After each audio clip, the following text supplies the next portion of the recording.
Jag har hittat ett nytt spel här. Jag tror jag ska få lite kredit. Oj, jag odlar majs. Det är bra.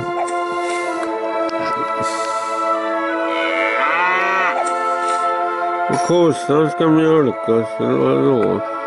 Fan också, vad jobbigt. Jag har ju varit och kvaret här om jag ska...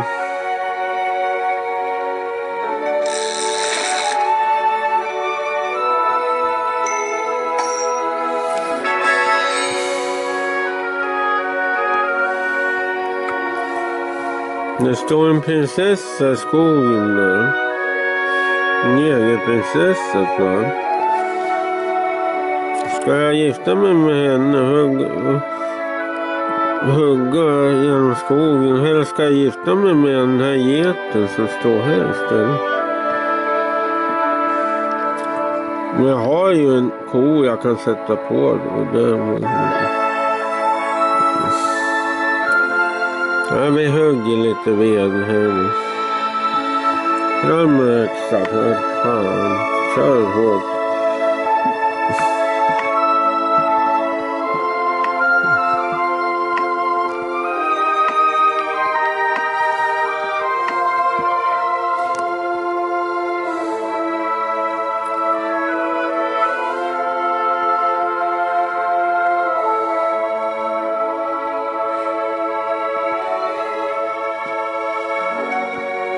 Vad blev det nu då?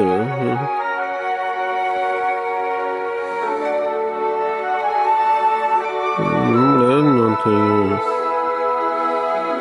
Ja, kort på den här prinsessan.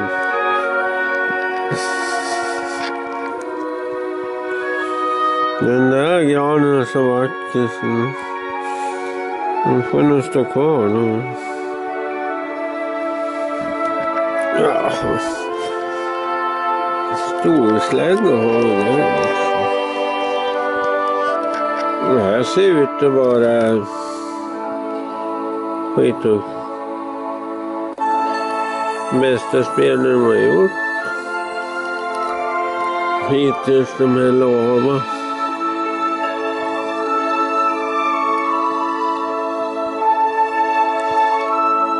Oj då.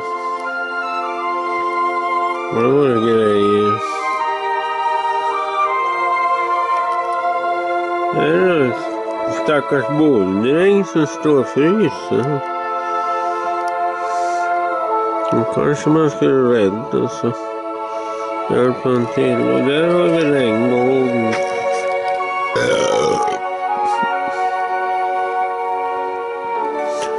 Ja, det är en okänd skog det här.